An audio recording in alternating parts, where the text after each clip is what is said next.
essa ação, a ação de ser grato. Por quê? Que quando eu sou grato, isso tem um efeito, entendeu? Não só, no vídeo ele traz o aspecto biológico, eu vou colocar para vocês o vídeo, mas ele também traz um aspecto, entendeu? De ordem espiritual, de paz, né? E aí eu vou trazer o vídeo como um aspecto biológico, depois vou tentar fazer um link para que vocês possam entender por que isso impacta a gente também no que tange a questão espiritual, ok?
E harmonia na vida.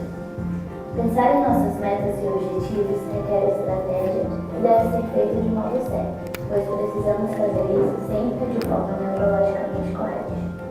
Se formos solicitados a fazer uma lista dos nossos sonhos, uma lista onde tudo é possível, colocaremos muitas coisas que sonhamos e desejamos, acreditando que seremos mais felizes e realizados se conseguirmos alcançar essas metas.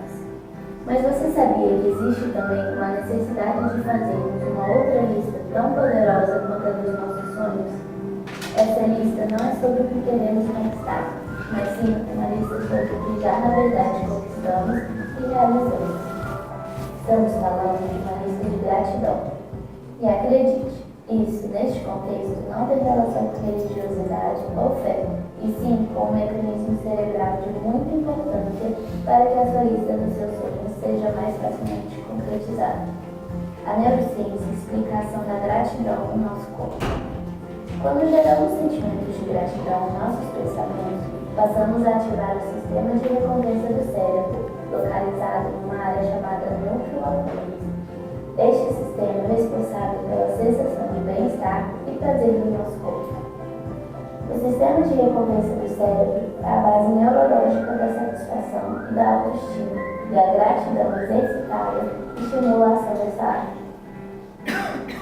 Quando o cérebro identifica que algo de bom aconteceu, que algo deu certo, que fomos bem-sucedidos, ou que existem coisas na vida que merecem reconhecimento e somos gratos por isso, há uma liberação de uma substância chamada de dopamina, que é um importante neurotransmissor, ou seja, uma substância que transmite mensagens entre os neurônios, cujo mecanismo de ação inclui ativar os receptores dopaminérgicos que identificam a presença dessa dopamina desde o núcleo accumbens.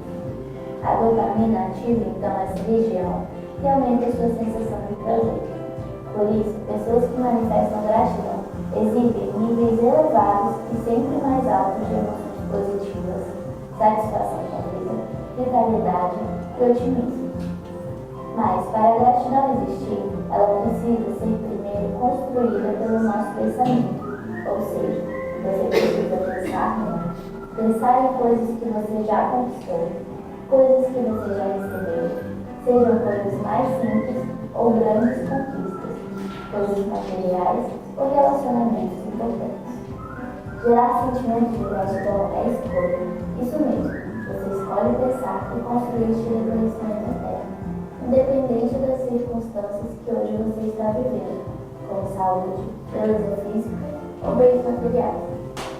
Por uma outra via neural, a gratidão também estimula as vias cerebrais de liberação de um hormônio chamado ocitocina, que estimula o afeto, traz tranquilidade, reduz a ansiedade, o medo e a fobia. A ocitocina é produzida em uma região do cérebro chamada de hipotálamo, que liga o sistema nervoso ao sistema endócrino, através de uma glândula chamada de glândula pituitária, que libera a ocitocina para a corrente sanguínea. Com isso, exercitar o sentimento de gratidão também dissolve o medo, a angústia e sentimentos de raiva, ficando bem mais fácil controlar esses estados mentais tóxicos e desnecessários. Entenda que nosso cérebro não é capaz de sentir gratidão e felicidade ao mesmo tempo. Então, ocupe seu espaço cerebral com sentimentos diários de gratidão, permitindo a superação dos obstáculos que se colocam em seu caminho, facilitando que suas metas e conquistas possam ser mais facilmente alcançadas. Para fazer seu dia começar de maneira positiva, pela manhã, ao sair de casa, experimente pensando nos diversos e muitos motivos de você ter gratidão, e termine seu dia refletindo. Quais foram suas realizações de hoje que lhe deram prazer?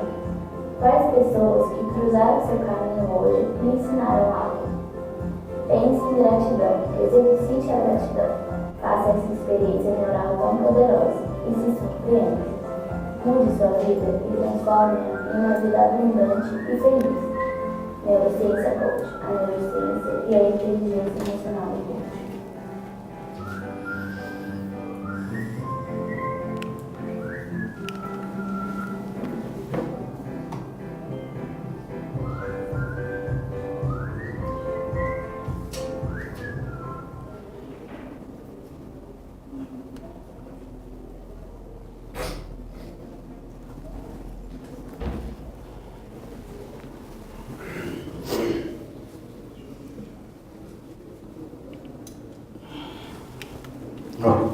Saiu.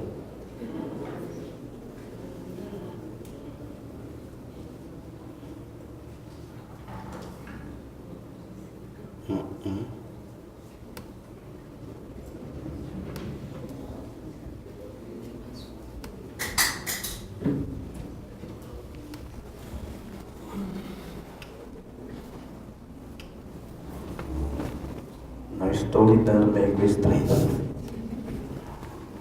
Mas, enfim, tem vários estudos da neurociência comprovando como os nossos pensamentos, entendeu, interagem no físico. E só que tem um problema. Essa questão de a gente pensar ou agir de forma com gratidão no nosso dia a dia passa por uma questão nossa, que é o hábito. Por isso eu coloquei lá a questão do hábito. A gente não tem esse hábito. Nós, desde criança, somos acostumados, ou criados, ou preparados, e trazemos a carga energética e kármica das questões que, enfim, nos afligem. Então a gente tem uma tendência natural, entendeu, a não ser grato, vamos dizer assim, né? Nos conectar a essas questões que nos afligem, que causam depressão, e aí vai, as mais diversas questões, tá ok? Então, e aí, se eu tenho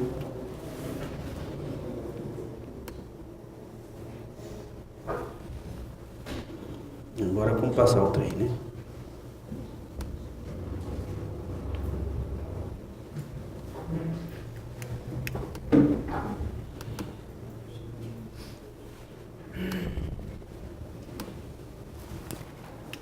Deixa eu arrumar o carros aqui que eu estou tendo dificuldade.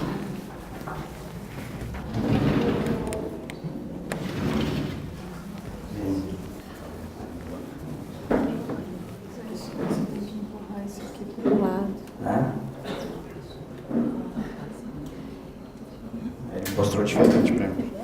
Agora eu não acho não, espera aí, aqui. Tá.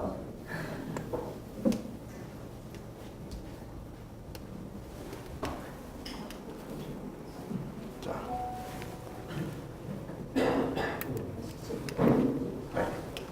Ok. Então, como funciona? Mudando os nossos hábitos.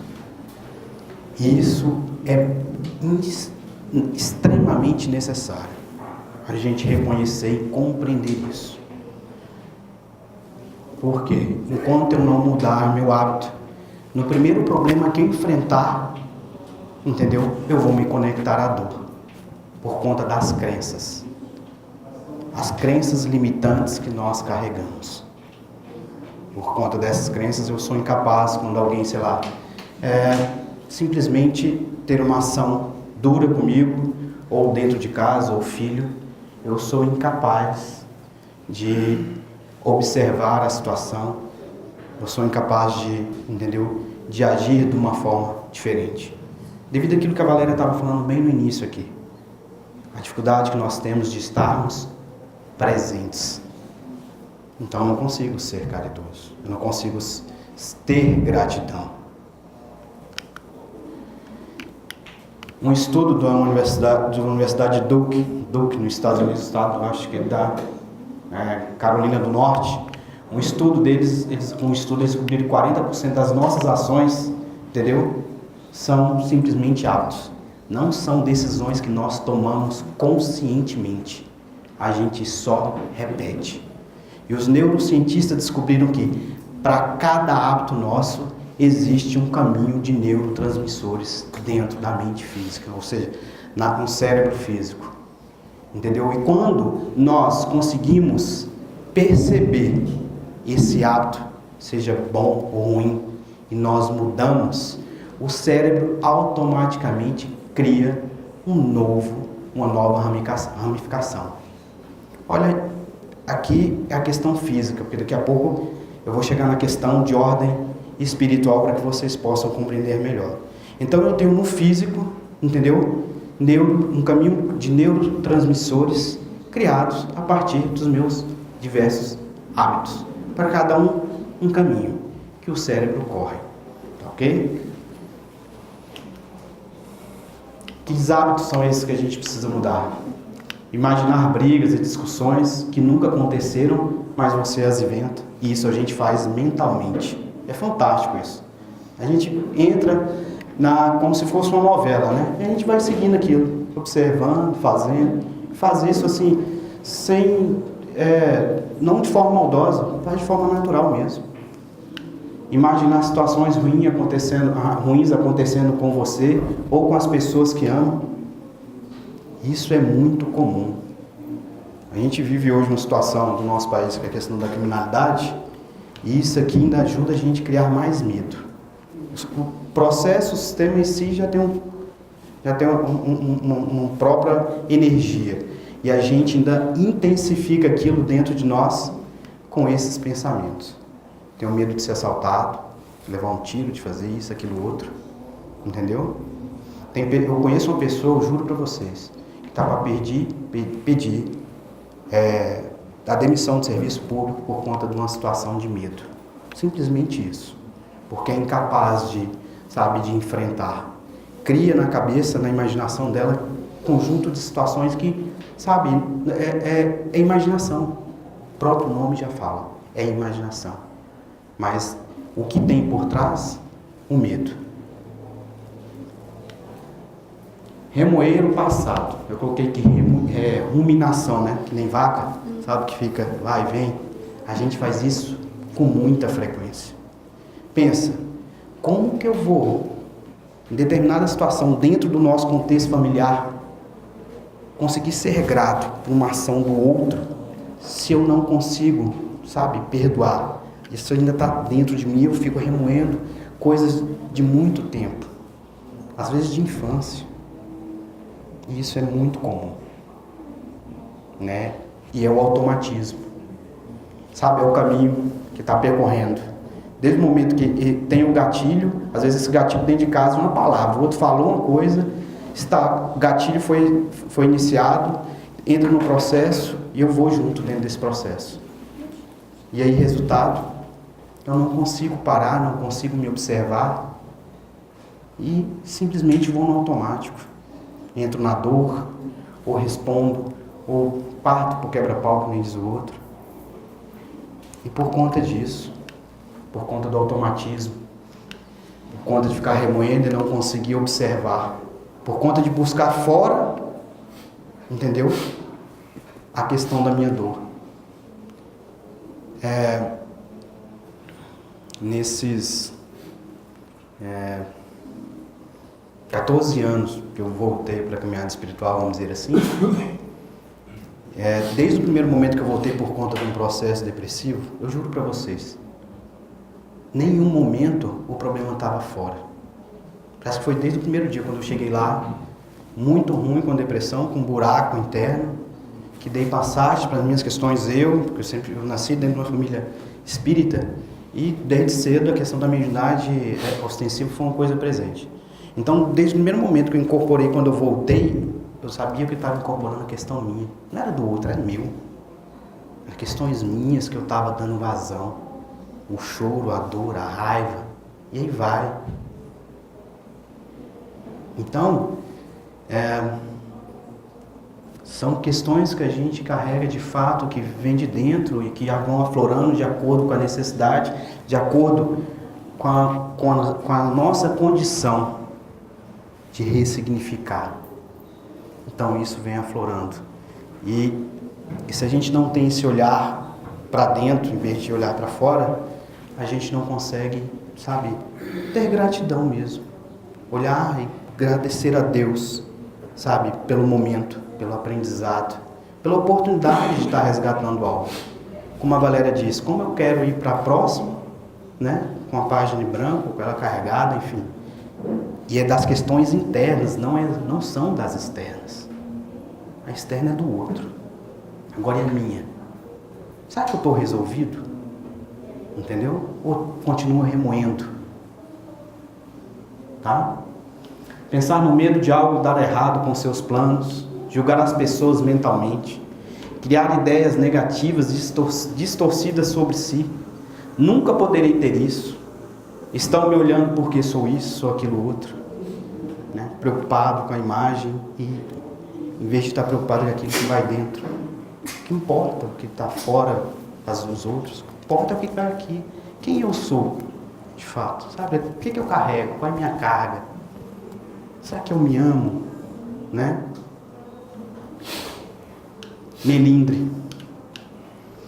Eu coloquei essa questão aqui muito mais, porque se eu não sei se amanhã ou não vocês vão enveredar dentro de uma casa espiritualista e quantos já não fizeram isso, tá?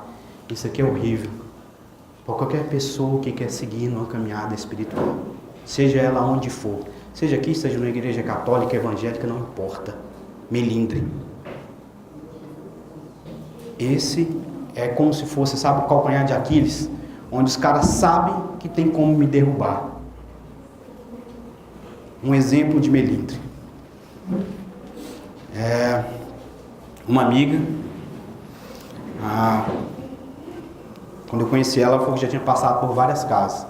Um dia a gente, numa discussão em grupo, falando sobre essa questão, aí ela externalizou as situações dela, que já tinha passado por vários lugares. Mas isso não serve só para cá não, para uma casa, só para caminhada não, serve para serviço, para dentro de casa, e aí vai. Ela um dia chegou na casa, era uma casa umbandista, deixou o sapatinho dela, era uma pessoa, sabe, que gosta de coisa boa. Aí chegou lá, deixou a coisinha dela lá, o sapatinho dela, caro. Quando voltou, acabou o trabalho dela, voltou, cadê o sapato? Tinham levado o sapato. Ela nunca mais voltou naquela casa. Ela era médium da casa. Ela não voltou mais. Aonde está a questão? Entende? Isso é melindre. Melindre é, eu estou lá na minha caminhada, ou lá no meu trabalho, um fala outra coisa, me dói. Eu fico todo dolorido, daqui a pouco já estou quebrando o pau também. Isso é melindre. Doeu dentro e eu não sou capaz de olhar. A culpa é do outro. E a gente faz isso muito. Entendeu? Às vezes tem casamentos que se acabam assim. É sério. Eu lembro de uma situação com uma colega veio um dia para um curso de apometria. No primeiro dia, chegou lá por conta que o casamento estava horrível.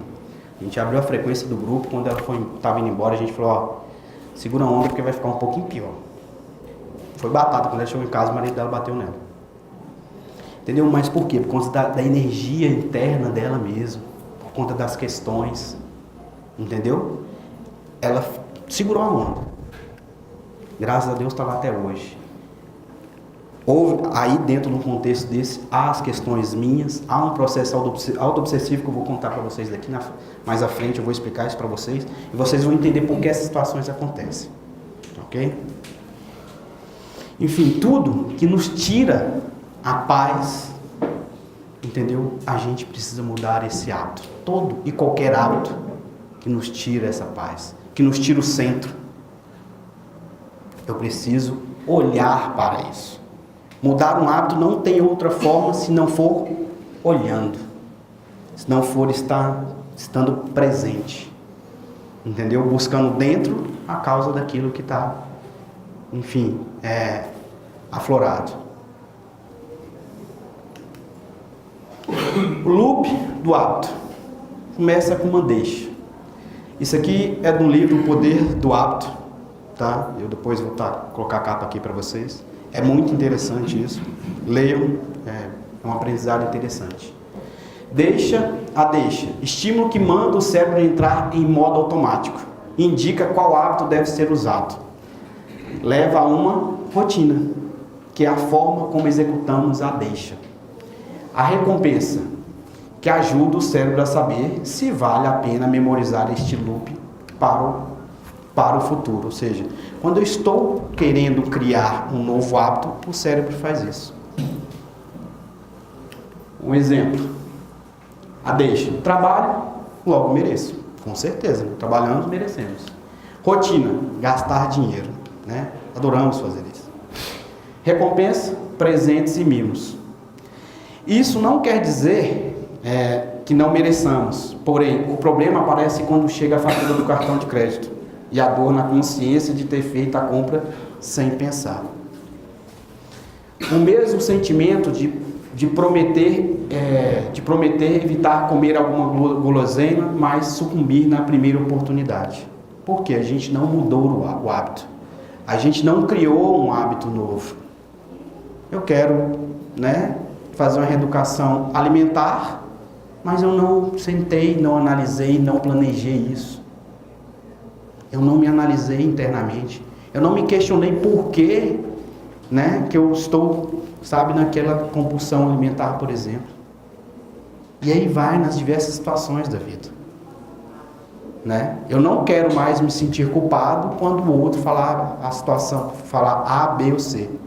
Quando o outro fala, eu me sinto de novo. Mas agora há pouco eu falei que não ia mais me sentir. Mas eu não consigo mudar isso. Então, a gente precisa realmente se autoanalisar. Criar isso. Estar presente. Para quando vier a situação, eu dar um sentido novo a ela. Ok? Neste caso, podemos verificar quais são os nossos objetivos, nossos sonhos. Continuamos com a raiva, com a deixa do trabalho, a rotina de gastar dinheiro, porém vamos verificar o que realmente agrega valor à nossa vida. Gastar de forma consciente e inteligente, sem arrependimentos futuros. Aqui ele está colocando a ideia de você, colocar prioridades. O que realmente vale para mim? Não é isso? O que eu realmente quero lá na frente? Ok? Nada mais, nada menos, isso é o Ho Oponopono. É o Ho Oponopono, a prática do Ho Oponopono. O ato, a ação de gratidão é o Ho Oponopono. E ali a neurociência está mostrando o que acontece no nosso cérebro quando a gente pratica o Ho Oponopono. O problema tem muita gente que conhece, mas às vezes será que fazemos da forma correta? Será que pedimos gratidão no momento certo? Será que nos autoanalisamos, paramos para sentir no momento certo? Às vezes acontece um negócio no serviço quando chega em casa, no final do dia que eu vou parar para analisar. Um momento onde a energia estava mais intensa dentro de mim passou. Às vezes eu não consigo nem identificar dentro de mim onde está o gatilho. Entendeu? Às vezes o meu chefe foi duro. Ele é duro comigo, é duro com ela. Ela, tá nem aí. Mas eu me padeço. Eu me flagelo. Eu me coloco na situação de vítima. Faço um conjunto de coisas comigo. Fico mal. ditado popular de alguns é de achar que isso é carrego, né? Aí fala, peguei carrego hoje da minha chefe. E não é, não foi ela, fui eu. Compreendem isso? Então, para mim fazer, ter essa ação de gratidão ou praticar esse Ho'oponopono, eu preciso fazer isso na hora que acontece. Ela chegou e teve uma ação equivocada comigo no momento que eu sinto dor. Se eu sentir dor, eu vou ter uma ação de gratidão. Eu vou me concentrar, sabe? Eu vou falar licença, vou sair, vou parar e vou sentir aquilo é meu. Vou ser grato a Deus. Vou praticar o Ho'oponopono, vou pedir perdão a ela. E a gente tem que fazer isso de forma consciente. Pondo o quê? A fé. Pondo energia. Não é gratidão, meu pai. Obrigado. E vou embora. Sabe, não teve sentimento, não teve a energia nossa. Não teve energia do coração. Por isso que muitas vezes as pessoas praticam e às vezes não dá certo. Porque faz de qualquer jeito e a qualquer momento, sabe? Tempos depois até. Então tem que ser na hora. Na hora que eu tive uma ação equivocada com alguém, eu tenho que parar ali naquele momento. Errei. Sabe? Pedir desculpa. Observar. Por que eu errei? Por que eu fiz aquilo? Não adianta eu querer fazer horas depois. Se eu fizer na hora, parar e olhar e observar, provavelmente a gente consegue achar dentro da gente onde é que está. Onde é que está o gatilho? Por que eu estava no automático e simplesmente dei uma resposta dura e desnecessária para o outro? Entendem isso? Então tem que ser na hora. Ok? Somos o que repetidamente fazemos. A excelência, portanto, não é um feito, mas um hábito. Aristóteles. O cara já sabia disso lá atrás. Eu peguei aqui partes. Aqui a gente está falando um pouco do poder do agora, poder do hábito e de Ho'oponopono. Coloco esse livro para vocês, se quiserem depois pesquisar. Todos os dois têm e-mail digital, tá ok? Então, eu falei um pouco na gratidão, da questão do físico. Ou seja, o vídeo demonstrou pra gente como isso impacta. Ele vai impactar algumas glândulas, que vai impactar, gera alguns hormônios e por isso traz uma sensação de bem-estar. Agora, por que eu praticando isso, eu tenho um bem-estar espiritual, vamos dizer assim? Veja bem, quando a gente está praticando isso, eu estou pondo o quê? A minha mente. Não foi isso que o vídeo falou? Eu tenho que criar com a minha mente. Eu estou tendo uma atitude ativa, entendeu? Sobre a minha vida. Ou seja, eu estou sendo timoneiro. Eu estou escrevendo.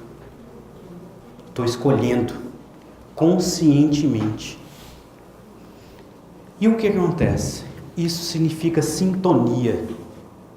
Sintonia. Eu estou sintonizando.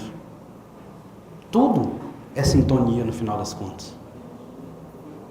Então, quando eu tenho pensamentos bons, quando eu tenho essa atitude, entendeu, boa comigo mesmo, de caridade, de amor para comigo mesmo, eu ir dentro do processo, seja ali traumático que está acontecendo naquele momento, eu estou tendo uma atitude positiva comigo, onde eu estou mantendo meu pensamento elevado, eu estou mantendo minha conexão elevada. Mas quando eu não faço isso, eu estou mantendo meu pensamento num padrão mais baixo, numa vibração mais baixa. Aí, resultado, lá dentro da minha sala, no meu serviço, tem um monte de gente naquele dia, está pensando um monte de coisa errada, acontece a situação, eu entro dentro do padrão, mantenho meu padrão energético, vibratório lá embaixo. Entro em ressonância com a questão dos outros. Isso acontece diariamente. Agora, se eu tenho uma atitude de amor comigo, eu me mantenho num padrão mais elevado, consigo observar a situação, consigo ter uma reação inteligente perante as situações da minha vida. E aí, resultado? Justamente sintonia. Sintonia através da pineal. Lá ele estava falando da pituitária, e aqui quando eu penso de forma elevada, eu estou utilizando a glândula pineal. Mas o que é a pineal? A pineal, há mais de 2.000 anos, a glândula pineal, ou epífise, é tida como a sede da alma. Para os praticantes da yoga, a pineal é o ajna, chakra, ou terceiro olho, que leva ao autoconhecimento. O filósofo e matemático francês René Descartes, em carta Mersenne, de 1640, afirma que existiria no cérebro uma glândula que seria o local onde a alma se fixaria mais intensamente. Esse cara falou isso lá atrás. Hoje tem um cientista brasileiro que faz um estudo fantástico em relação à pineal. Fantástico. Ele simplesmente começou a estudar aquilo que o espiritismo já trazia, de certa forma. Entendeu? Só que ele buscou, ele é médico e hoje ele é cientista, foi estudar por conta disso, tem toda uma história, vocês podem buscar isso na internet, enfim.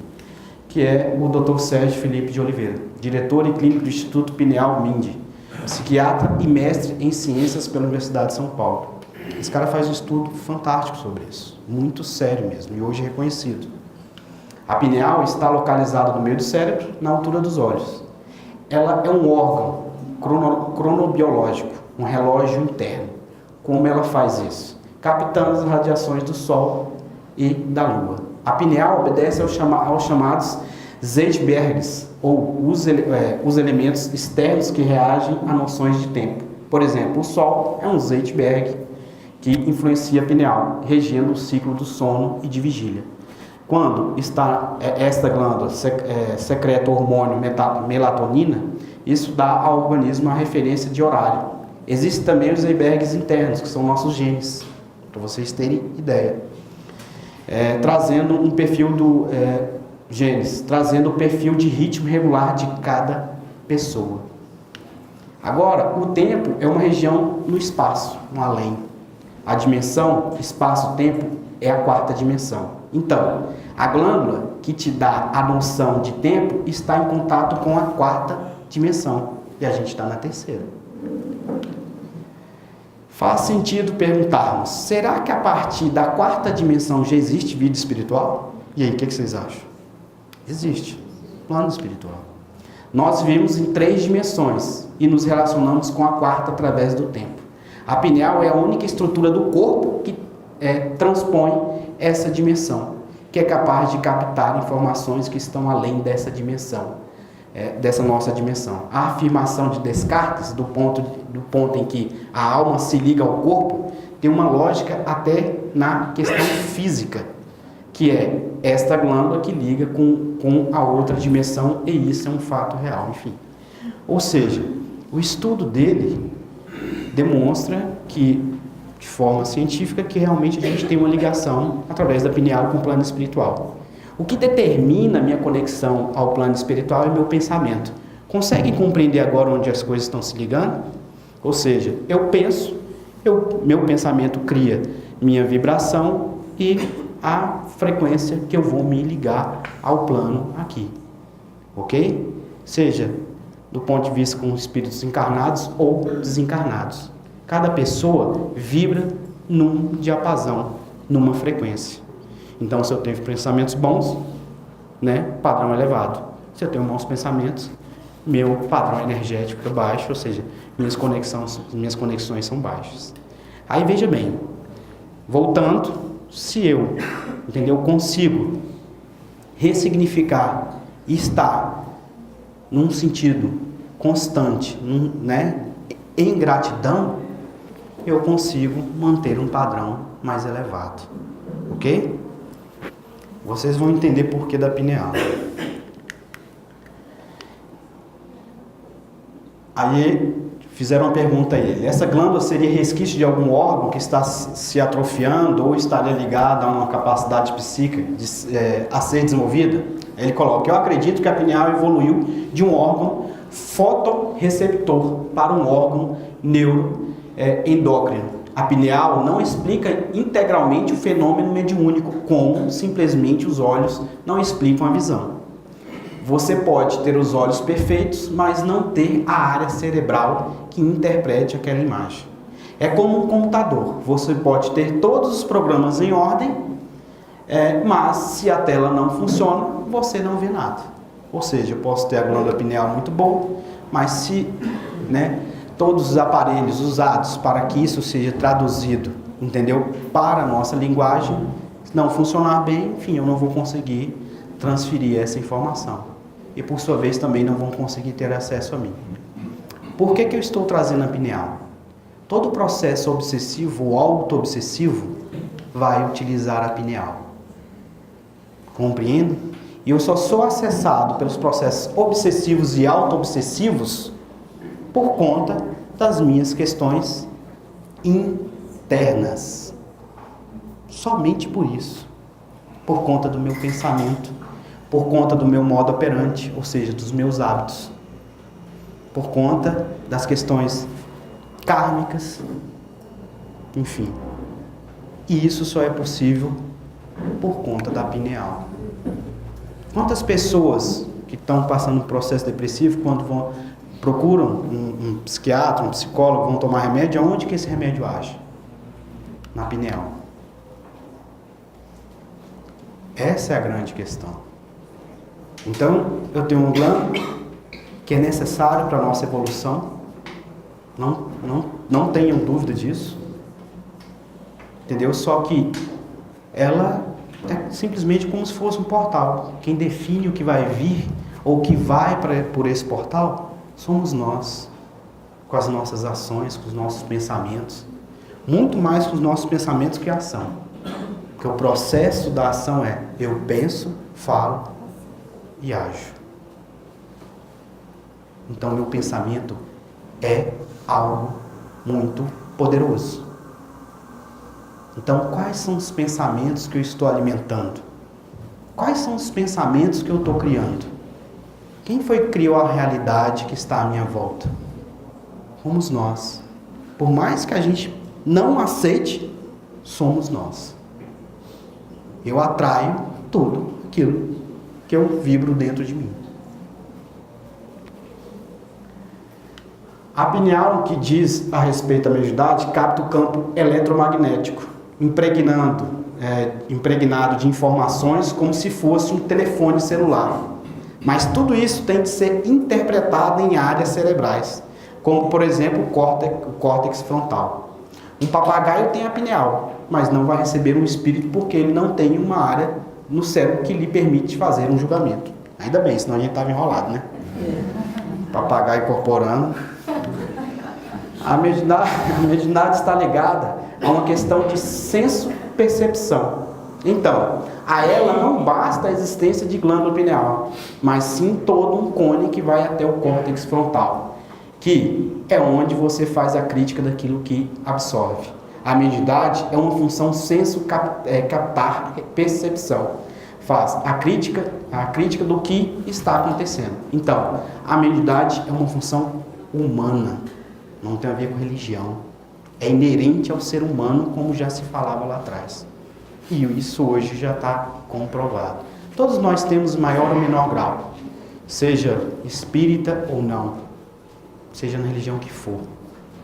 Quando a gente está se conectando, estou captando a informação do plano astral, como, sei lá, como terapeuta, nos Estados Unidos é muito, muito comum ter captação de mensagens, entendeu?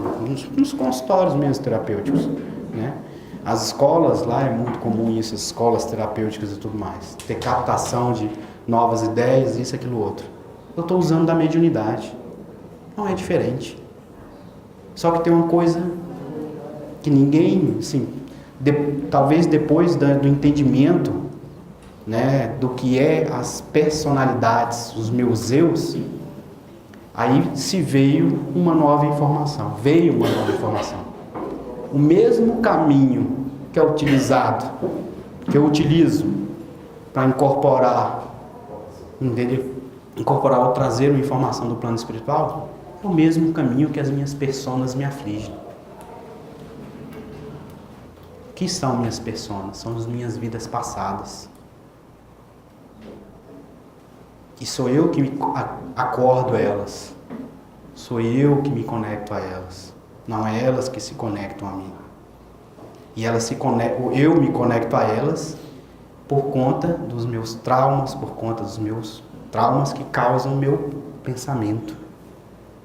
Entendem? Então a gente tem um processo, né? Onde meus pensamentos ditam minha vibração, né? O local onde eu estou vibrando no plano espiritual, que me conecta, seja espíritos ou seja as partes minhas mal resolvidas. Como a Valéria colocou no início, se eu desencarno numa situação muito complexa nessa vida, entendeu? Aquelas questões que vão dentro de mim, mal resolvidas, não deixam de existir no dia que eu desencarnei. Beleza. Aí, resultado, lá na outra vida, vão afligir a próxima consciência. Mas só vão afligir se é a próxima consciência se conectar a mim, que estou aqui, aos meus traumas. É basicamente isso. Parece complicado, mas na verdade é muito simples. Estou escrevendo hoje a minha próxima vida. E a minha próxima vida pode se conectar a essas questões do hoje. Com seus pensamentos, traumas, seus modo operante, ou seja, seus hábitos. Por isso a importância de mudar os hábitos, se auto-observando. Ok? A pineal converte ondas eletromagnéticas em estímulos neuroquímicos. Isso é comprovado cientificamente? Sim, é comprovado. Quem provou isso foram os cientistas Volhet e Sen, Fred Volhet, que tem artigos publicados na revista científica Nature de 88. Ou seja, a gente já tem várias comprovações sobre a questão da mediunidade. As nossas sintonias nos proporcionam tanto uma associação obsessiva espiritual, como eu estava falando, quanto uma auto-obsessão, sendo o nosso maior flagelo espiritual. O que eu estou querendo dizer com isso, gente? É muito... eu acho que está diminuindo, mas ainda a gente tem uma crença muito grande em espírito obsessor ainda dentro da nossa comunidade, dentro da nossa sociedade. Os maiores problemas, na verdade, são as auto-obsessões. É muito pior do que os processos obsessivos espirituais, ou seja, de espíritos encarnados. Por que isso? Uma obsessão espiritual, ela é externa. Você vê na casa espírita, dependendo do apoio espiritual, dependendo de um conjunto de circunstâncias energéticas, se bloquear teu campo, aquilo cessa, porque é externo. Compreende? É como eu influindo energia sobre ela. Meu dirigente espiritual faz um campo, isso é teoria de campos, tá? Faz um campo energético nela, eu não consigo mais, entendeu? Obsediar ela. Agora, as personas, as minhas partes, não tem como bloquear, faz parte do meu eu. Por isso a auto-obsessão ela é muito mais grave. E aí a gente tem processos auto-obsessivos do tipo onde uma personalidade, ou seja, uma parte minha é pior do que um espírito obsessor. Vou explicar como. Eu, Marcelo, nessa vida resolvo trabalhar com magia negra. Ou desandar de vez, ou trabalhar com magia negra, ou fazer isso, aquilo, outro, não importa. Entendeu? Me acho o cara. Aí desencarno. Beleza. Amanhã, depois da espiritualidade, na outra vida, me põe dentro da família, me põe um tanto mais retraído, já vem com as questões de ordem familiar também. Em determinado momento, quem vai querer assumir? O Marcelo dessa vida. Que é um espírito que não é, ou seja, que é uma parte da nova consciência. Só que eu tenho um conhecimento danado da psique. E aí eu começo a tentar influenciar a minha contraparte encarnada. É isso que a gente trata aqui dentro da apometria. Essas personas rebeldes que quer dominar, que quer impor. Entendeu? E aí, às vezes, melhor de tudo, se eu posso ser, entendeu? Médio. De um espírito eu posso ser médio e sou da minha contraparte. E minha contraparte, ela tem vida própria. Ela tem vida própria. O que ela faz? Eu estou casada com ela. Lembra que eu falei do melindre? De acabar casamento? Minha contraparte olha para ela e você foi aquela mulher que eu fui casado lá na vida e que eu não gosto dela. O que eu vou fazer agora? Minha contraparte? Para obsediar ela. Para ela bater lá no calcanhar de Aquiles do Marcelo. É bem assim, gente. Só que, novamente, o que determina tudo isso? Os nossos pensamentos. As nossas crenças limitantes. A falta de estar presente, né? No aqui e agora. Por isso eu sou obsediado e não consigo reconhecer. Porque a partir do momento que eu olhar para aquilo e reconhecer que é meu, mesmo que ela faça, não interessa. Eu sei que aquilo é um tanto meu. Por quê? Quem sou eu para falar alguma coisa em relação a ela? Isso aquilo também é meu. Às vezes ela é médium e está sendo induzida mentalmente, né, a repetir aquele padrão porque também está no automático. Então, se eu não estou, eu sou passível de reconhecer e de não reagir de forma equivocada. É assim que o processo funciona. Mas eu não estou num processo de gratidão constante. O que eu faço? Reajo de forma dura, enfim, acaba o casamento. É mais fácil. Aí a contraparte conseguiu o que ela queria, ficar longe. Não quero estar perto daquela pessoa. Isso funciona em todos os relacionamentos da nossa vida. Amizade, profissional, em tudo. Tá ok? Carl Jung entendia que os vários grupos de conteúdos psíquicos, ao desvincular-se da consciência, passam para o inconsciente, onde continuam numa existência relativamente autônoma, a influir sobre a conduta, e que a psique, tal como se manifesta, é menos um continente do que um arquipélago, onde cada ilha representa uma possibilidade autônoma de organização da experiência psíquica. Eu tive 1000 vidas, eu tenho 1000 ilhas autônomas.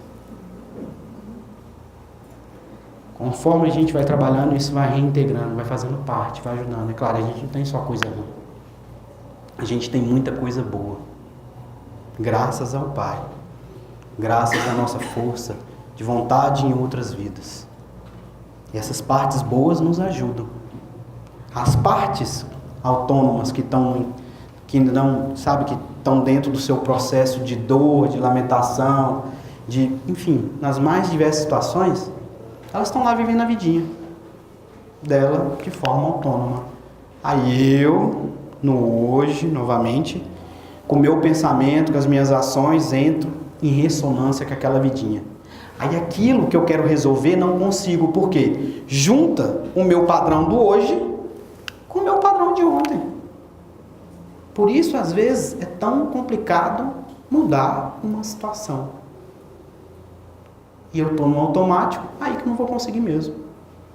Cheguei aqui de manhã e falei assim, hoje eu não vou responder de forma dura a minha esposa. Saí, quando entrou dentro do carro, já dei logo uma porrada. E aí? Eu estou no automático. A gente tem que estar no aqui e agora e observando. Respondi agora, beleza, vou pedir desculpa no momento, não espere depois. Se observe, sinta-se. Tente identificar o porquê, tente identificar essa persona aí, ó. Somos capazes de fazer isso. Aí usar o opono. Simples. Naquele momento, aqui e agora.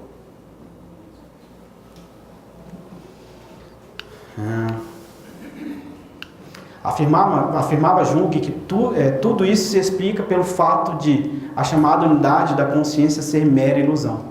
Somos atrapalhados por esses pequenos demônios, os nossos complexos. Eles são grupos autônomos de associações, com tendência de movimento próprio, de viverem sua vida independentemente de nossa intenção. Continuo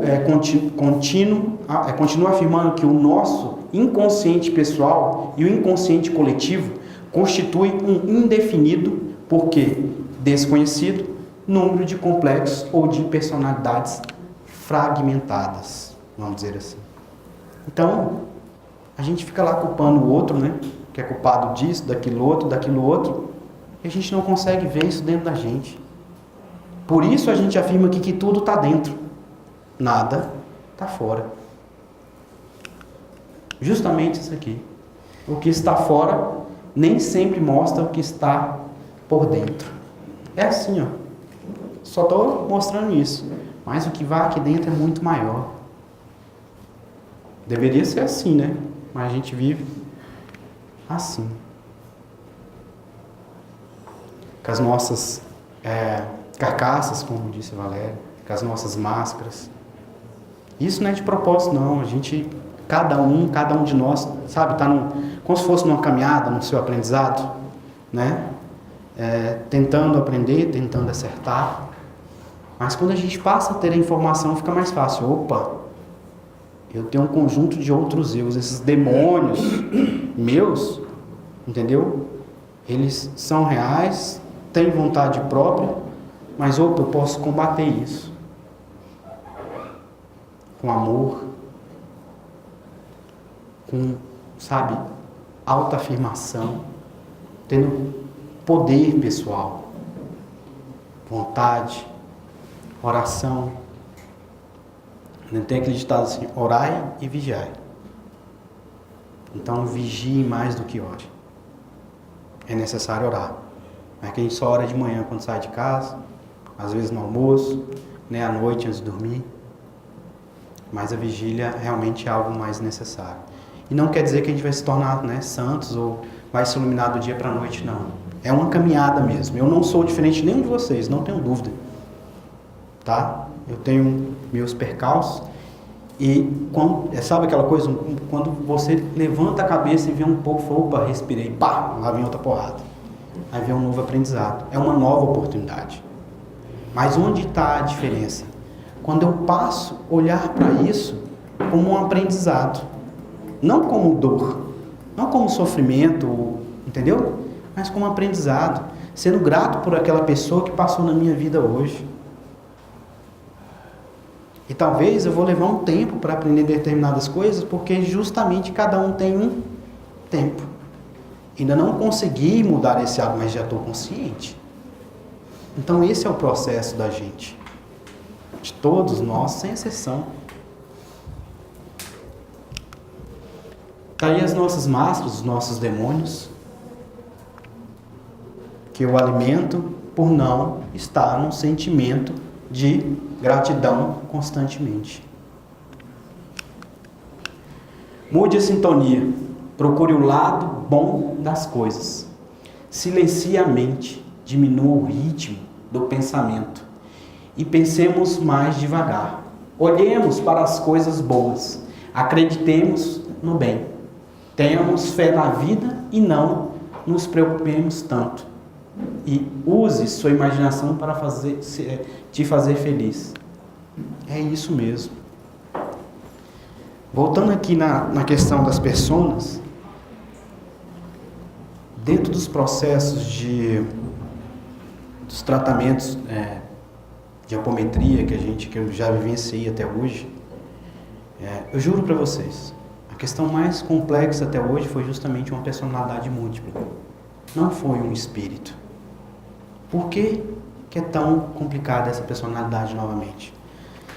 Quando eu estou dentro daquele padrão meu, entendeu? Que eu não quero às vezes mudar, as pessoas nos procuram querendo trabalhar, né, resolver alguma questão através da apometria, mas às vezes ainda não está preparada. Quer tanto, mas não está preparado. Eu ainda não quis mudar determinadas situações. Porque é bem aquela imagenzinha. Eu venho com um negócio assim, mas o que está escondido abaixo eu não mostro. A gente faz isso. Eu não quero resolver aquilo ali. Eu quero resolver isso.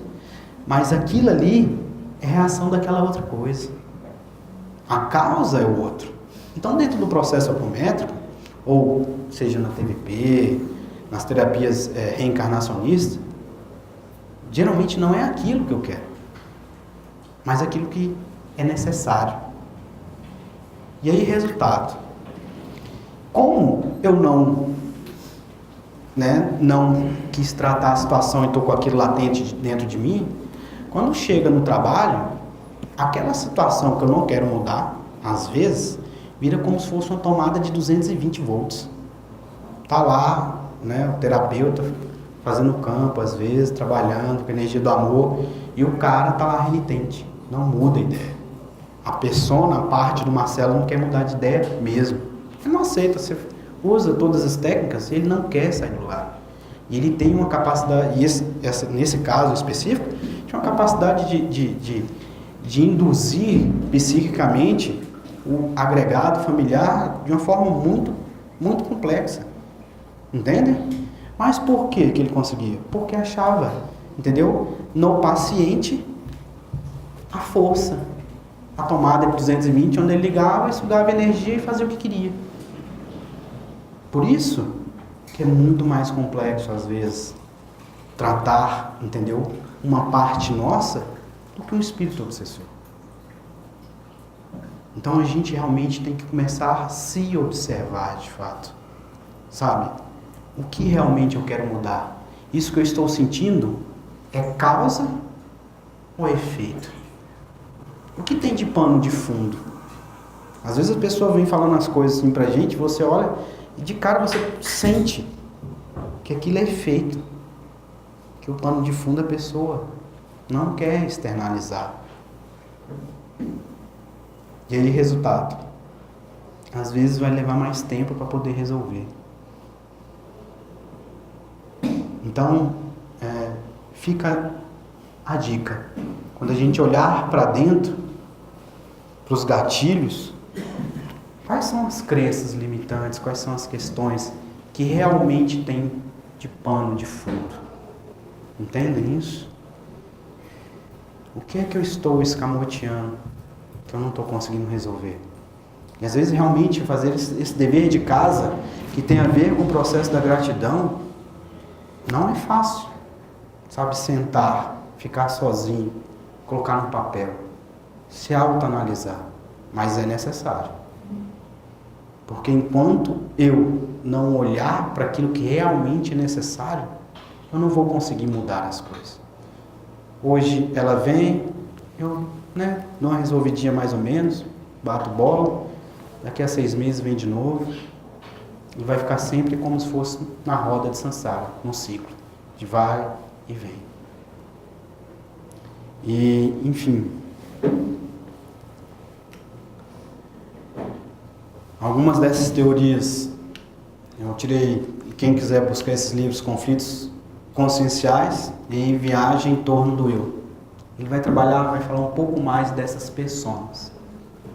Ok? Alguém tem dúvida do que são essas vidas passadas depois da explicação do que eu trouxe do Carl Jung? Ninguém tem dúvida? Tem dúvida? Tá. Só para a gente poder caminhar, então, novamente. Essas personas que nos afligem são minhas vidas passadas. Nada mais, nada menos do que isso. São aquelas questões, quem eu fui na vida anterior, com os meus dramas. E somos nós hoje que nos conectamos a ela. E simplesmente por eu me conectar, às vezes, determinados atributos que eu estou vivendo, seja questões de ordem emocional, ou seja, medo, raiva, orgulho, prepotência, a questão de vitimismo, baixa autoestima, aí vai nas diversas questões, entendeu? Eu me conectei a isso se tomou uma outra proporção e fica naquela questão de como se fosse uma simbiose, Eu me alimento daquilo e o outro também. a outra parte minha. Como é que a gente percebe isso? Como que a gente percebe? Eu estou conectando a uma outra consciência, personalidade. Justamente. Seria um saco vazio? Não é bem isso. Tem basicamente uma coisa. O outro, sei lá, seu namorado, seu marido, fala alguma coisa. Se doer é porque algo conectou. Não necessariamente nessa vida. Essa é uma situação. Aí, resultado. Eu senti aquilo, mas vou no automático. Daqui a pouco eu acordo, certo? Opa, eu tenho que resolver isso. E aí começo a tentar, só que não consigo. Vira um processo, entendeu? Às vezes maior do que eu. E por isso eu vou buscar ajuda. Entendeu? Às vezes fico desvitalizado na vida por conta de situações assim. Dentro das mais diversas situações. A outra questão é que quando você para, a gente para. Se eu parar, começar a me analisar, observar é estar com a mente vazia. A gente consegue identificar. Se a pessoa tiver um pouco mais de mediunidade, então, ela vai sentir. Eu lembro de uma amiga minha que falava que incorporava as pessoas dela dentro de casa e começava a bater papo. É sério. E ela começava a dialogar com elas. Né? Devido à facilidade dela no que tange. Ela estava entrando em sintonia. Entendeu? Eu vou mostrar um vídeo para vocês aqui dos casos mais complexos. E a gente percebe dentro de casa do tipo assim, tá? A pessoa vem assim, sabe aquela pessoa que parece que é bipolar? É bem isso. Um exemplo. Né? A pessoa vem aqui falando bonitinho, quando vira, parece que já vira com outra cara. Incorporou um trem ruim, nem dos outros. Entendeu? A pessoa estava boazinha, de repente muda. Isso são sintomas dessas questões. Das pessoas. Sim. É como se eu tivesse vestido outra roupagem. Quando a coisa é busca, tipo ira, raiva, é fácil perceber. Mas quando é uma melancolia, uma angústia, uma coisa assim, assim, não é sutil, mas a gente parece que não está conectando, parece que pertence a gente, né? Ele consegue saber. Mas se você começar a fazer um processo, por exemplo, de respiração, meditação também é uma coisa boa. Sabe aquela coisa que você começa a perceber que aquilo não é seu? Eu lembro lá no ministério, lá foi uma monja fazer um trabalho de meditação. E a gente, com o tempo, você começa a perceber isso, se você está nesse processo, entendeu? De auto-observação. Ela falou que estava num evento, num templo budista. E aí, resultado, quando o pessoal saiu do salão, quando acabou a meditação, foram pro almoço. Ela falou que quando sentou à mesa, a vontade dela pegar a faca e sair esfaqueando todo mundo era muito grande. Pensam bem. Você não estava pensando naquilo. Você não estava pensando. Ela não estava pensando nisso. Ela tinha acabado de sair no processo de meditação. Entendeu? Então não pode ser dela. Quando sou eu, Marcelo, consciente. Eu maquinei, eu pensei de forma arquitetada a coisa. Você entende a coisa? A outra situação da persona, ou seja, no espírito, simplesmente você não está pensando em nada, mas aquilo começa a vir na sua mente. Você não estava pensando nisso, mas começa a vir. Entendeu? Essa é a situação. A outra é, eu discuti. Isso aconteceu comigo, eu vou falar para vocês, isso é sério que aconteceu comigo. Eu ia para um almoço ali na Asa Sul com os amigos, e antes do almoço eu tive uma discussão com a assessora lá do diretor. Eu saí de lá, minha vontade era de enforcar aquela mulher. E aí, o que acontece com a mente da gente? Fica que nem um turbilhão, não é isso? No meio da discussão, fica que nem um turbilhão. E eu indo no carro, tentando respirar, e não parava. Aí eu tô lá parado na fila, tinha uma fila enorme para entrar no restaurante, eu tô lá e aquela coisa, não parava. Aí eu, de repente, opa, Marcelo, tem algo errado. É sério, eu verbalizei. Porque eu tô tentando, sabe, ficar em silêncio e vem. Entendeu? E eu tentava, respirava e não conseguia fazer o trabalho de respiração, não conseguia. Teve uma hora que eu dei um grito, parecendo um louco. É sério. Eu falei, chega. Eu tive força naquele momento. Chega. Não tem nada a ver com você. Você faz parte de mim. Mas eu não quero isso. Eu não quero esse presente. Entende? Agora, se eu ficasse com aquilo, talvez eu almoçasse, passasse mal, talvez chegasse no serviço, sei lá. Ia cair numa discussão desnecessária. Ia perder a razão até. E quando você consegue fazer isso que você falou que você fez, essa persona ficou, vamos dizer, curada? Isso se resolve? Não necessariamente ficou curada. Como que essas coisas Eu só me acontecem? desliguei naquele momento. Você entendeu? Eu me desliguei naquele momento da conexão. Agora eu tenho algo para tratar. Eu tinha algo para tratar. Concorda? Quero que é a ira. Na verdade, não é a ira. Olha, eu respondi com ira. Mas o que tinha por trás? Entendeu? Orgulho. Essa era a realidade. É esse exercício que a gente tem que fazer. A ira, naquele momento, é só reação. Depois, no meu exercício, aí a gente desliga. Depois, mais à frente, eu analisando a situação, buscando, entendeu? Porque a raiva tinha sido muito intensa. E comecei, entendeu? Observar, ficar observando. No dia que eu encontrei ela de novo, veio de novo. Veio quem? O orgulho. Entendeu agora? Meu orgulho. Aí eu senti. Ela bateu lá, entendeu? No orgulho.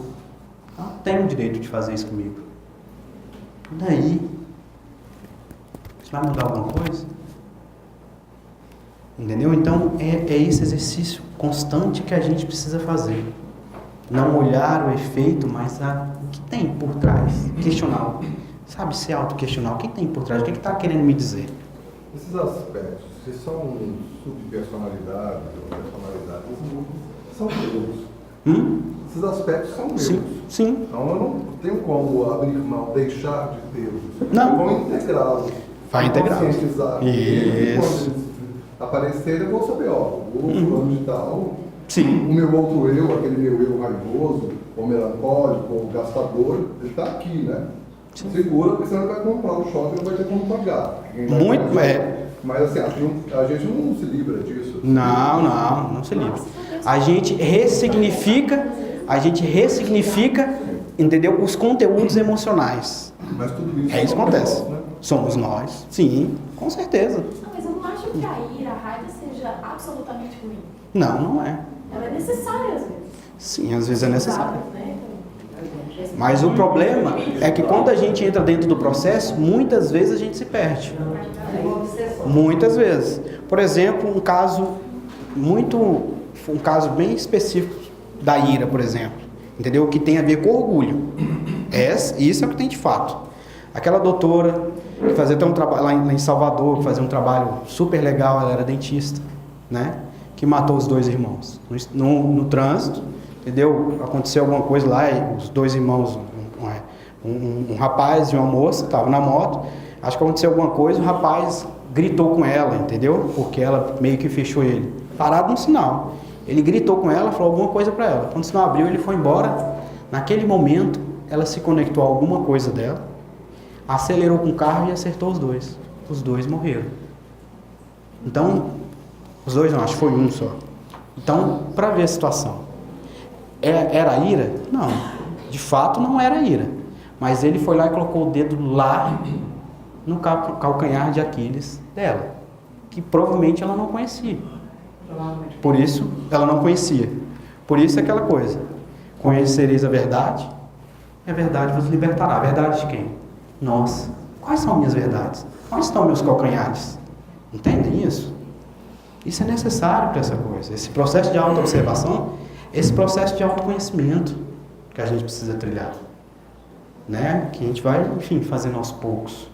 Quando você toma essa consciência, você se libera. Você está ressignificando. Você ressignifica aquela emoção, entendeu? No meu caso, orgulho. Não precisava mais daquilo. Você reintegra essa sua parte. Há uma reintegração.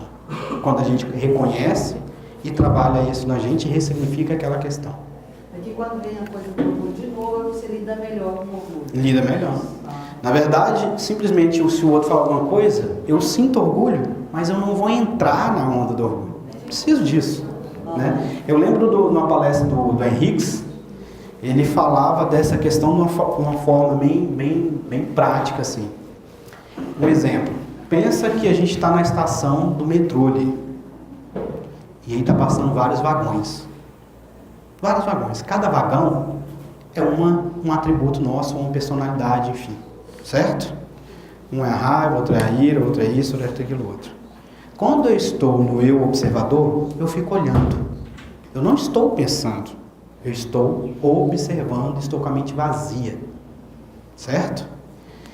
Eu preciso, às vezes, da ira para sair, da força, da energia da ira, para poder reagir numa situação grave, sei lá. Entendeu? Eu entro dentro disso.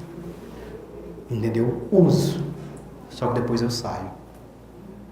Mas faço isso de forma consciente. Aí está a grande diferença.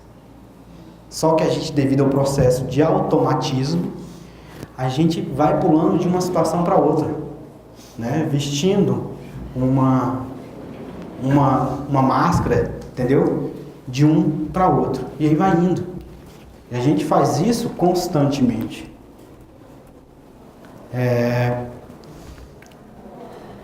Então, assim, essa é a forma mais fácil de demonstrar isso, né? Essa questão do metrô, sabe? Eu entro, faço uso e saio. Eu só vou fazer uso daquilo que é necessário, no momento certo, né? Agora, se eu entro e fico, nas diversas situações, é como se eu estivesse realmente passando de uma porta para outra, mas, sabe, estou na correria, não para. Como aqueles hábitos que estavam ali. Minha mente não para nem um minuto. A gente não faz esse exercício durante o dia. A gente vai dirigindo, muitas vezes a gente não consegue nem perceber pelos locais que a gente passou. Quantas vezes alguém aqui já não parou e pensou, será que eu passei naquele pardal a 60? Ou passei acima da velocidade? Por quê? Porque a gente vai no automático. É tão fantástico essa questão do subconsciente que é sério. Você pode ir para o seu serviço pensando totalmente em outra coisa que você vai bater lá. Não tenha dúvida. O inconsciente vai guiando. Mas costuma dizer que o carro vai sozinho. Só que nem sempre esse carro vai para o lugar bom, né? E aí quando a gente bate com o carro lá, a gente quer culpar o outro. Assim, quando a gente identifica a sombra em nós mesmos, né, é mais fácil. E a gente deveria trazer essa sombra para o acolhimento, para conversar com ela, para saber o que ela, qual é a verdade dessa sombra, o que ela deseja, o que ela pensa, né? E dessa maneira a gente pode fazer isso é a integração. Né? Você dá essa voz para essa sombra. Porque certo. Se você não der voz para ela, aí ela vai crescer no seu inconsciente. Mas você tem que trazer o consciente para conversar. Isso. Geralmente ela tem desejo, ela tem forma, ela tem cheiro. É autônoma. Né? E aí fica mais fácil conversar com a sombra. Ok. Se a gente consegue identificar essa sombra em nós, aceitar, né, e conversar com ela, fica fácil. Se não, você está dando força para ela de novo. Ela vai voltar para o inconsciente. Né? A minha questão é assim, eu só ainda não consigo ligar a sombra necessariamente a vidas passadas. Mas elas existem, tá no psique. Né? Como elas se formaram, se foi uma questão social, se foi uma questão familiar, né? Nessa vida, se foi em outra, para mim ainda é uma interrogação. Uma interrogação. Ok. Eu gostaria de te responder, mas já é 9h17, o trabalho lá embaixo vai começar, então vou ter que encerrar. Mas depois, quando acabar aqui, se quiser, a gente poderia conversar, pode ser? Ok. Pessoal, pedir a todo mundo agora, vamos fechar os olhos, né? Voltando a atenção para a respiração. Pedir essa energia criadora que nos dê a força necessária